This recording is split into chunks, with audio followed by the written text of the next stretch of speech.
I want to go back to skills again, because I really think that in a national debate it's going to come down to that, a payoff scene, especially if you're going to get the conservatives on board on the competitiveness issue.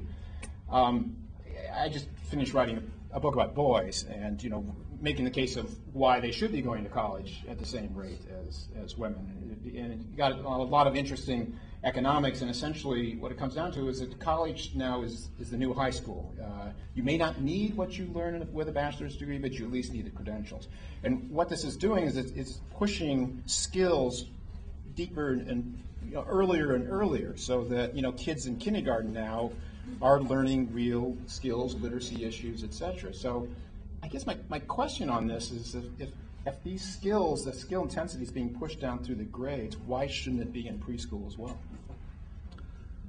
Well, once upon a time, the ideology in Head Start was the alphabet shall not appear on the walls of classrooms, back in the 60s. It's absolutely verboten. This is about play, it's not about teaching. That's changed many, many years ago. I think I hate to put this in either-or terms as you do. I hear the point you're making, and here's what I'd say. Jim Heckman, whose full name I think is University of Chicago Nobel Prize-winning economist Jim Heckman,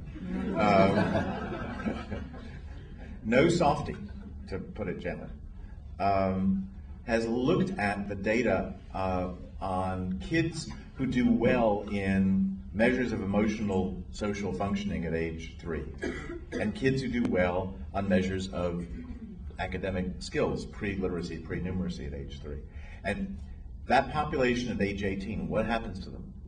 Well, those kids who are doing well academically are going to do, as it turns out, a little better academically than the kids who really excelled in the social emotional skills. But if you care about other things in the society, are kids getting in trouble with the law?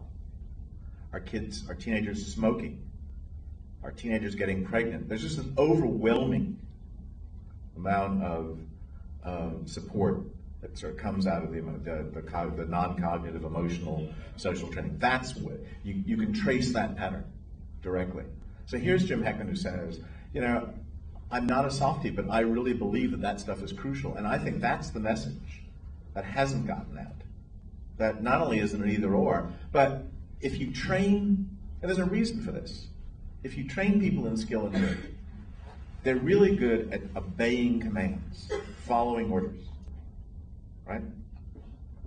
But they're not good at figuring out whose orders they should follow. It's the teacher at age 4 and it's the gang leader at age 15. You get kids to think for themselves, and you get kids to understand what we used to call works and plays well with others. You got a lot better chance of turning out the kind of citizens we want. And just again, looking at the heads here, I think that's a message. I think it's a message that parents, taxpayers, politicians, liberal, conservative, will get.